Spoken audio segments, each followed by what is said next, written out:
उत्तर पुणे जिल्ह्यातील खेड, आंबेगाव, जुन्नर, शिरूर या परिसरामध्ये बिबट्याची मोठी दहशत पाहायला मिळते. कारण की पावलोपावली बिबट्या पाहायला मिळतोय आणि हेच बिबट्या सध्या मानवी वस्तीकडे येत आहे आणि मानवावरती हल्ला करताना पाहायला मिळते. आणि याचमुळे अनेक जे शेतकरी आहेत ज्यांचं घर शेतामध्ये आहे त्यांनी खरं तर घराच्या भोवती अशा प्रकारची जी जाळी आहे ती लावावी लागते, जेणेकरून हा जो बिबट्या आहे हा बिबट्या आपल्या घरामध्ये येणार नाही. साठी खरं तर या जाळीचा खर्च आहे तो या बिबट्यासाठी करावा लागताना पाहायला मिळतं.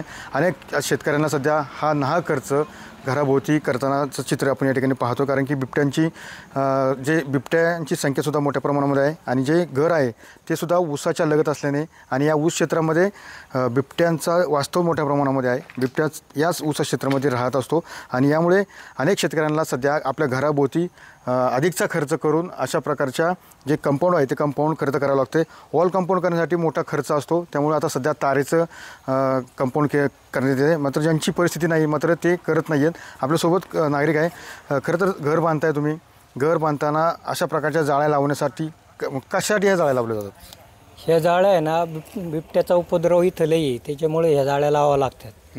जर जाळ्या नाही लावल्या तर बिबट्या दिवसा पण घुसू शकतोय. बिबट्यांचं प्रमाणच भरपूर आहे इथं. पण मात्र शेतामध्ये घर आहे, ऊसाच्या कडेला शेत आहे, घर आहेत, तर बिबट्यापासून संरक्षण करण्यासाठी अजून काय उपाययोजना केल्या जातात? काय इथं तसं उपाययोजना काय नाही. रोज शेतकरी शेवटीला शेतात शेतकऱ्यांना काम करावंच लागतंय, त्याच्यामुळं मग उपाययोजना तशा काय अजूक तर नाही काही. बिबट्याचं वास्तव ऊसामध्ये आहे. बिबट्या कधी दर्शन घडते, दिवसा घडते, रात्री घडते, कधी बिबट्या कधी पण दिसतो.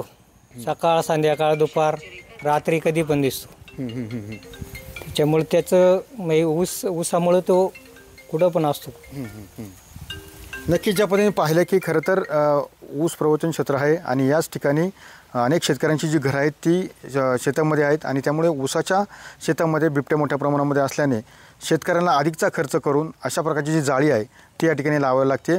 मात्र ज्या शेतकऱ्यांची ऐपत नाही आहे त्यांनी मात्र या ठिकाणी तशाच पद्धतीने लावलेलं आपल्याला पाहायला मिळतं. मात्र असं भयभीत जीवन जगत असताना या ठिकाणी येथील शेतकऱ्यांचं जे भयभीत जीवन आहे ते कधी मुक्त होणार असाच प्रश्न या ठिकाणी उपस्थित केला जातो आहे.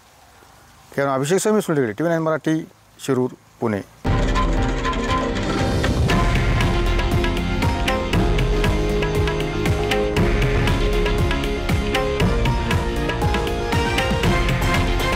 हे आहे देशातील नंबर 1 न्यूज नेटवर्क आणि आपण पाहत आहात TV9 मराठी, एकमेव.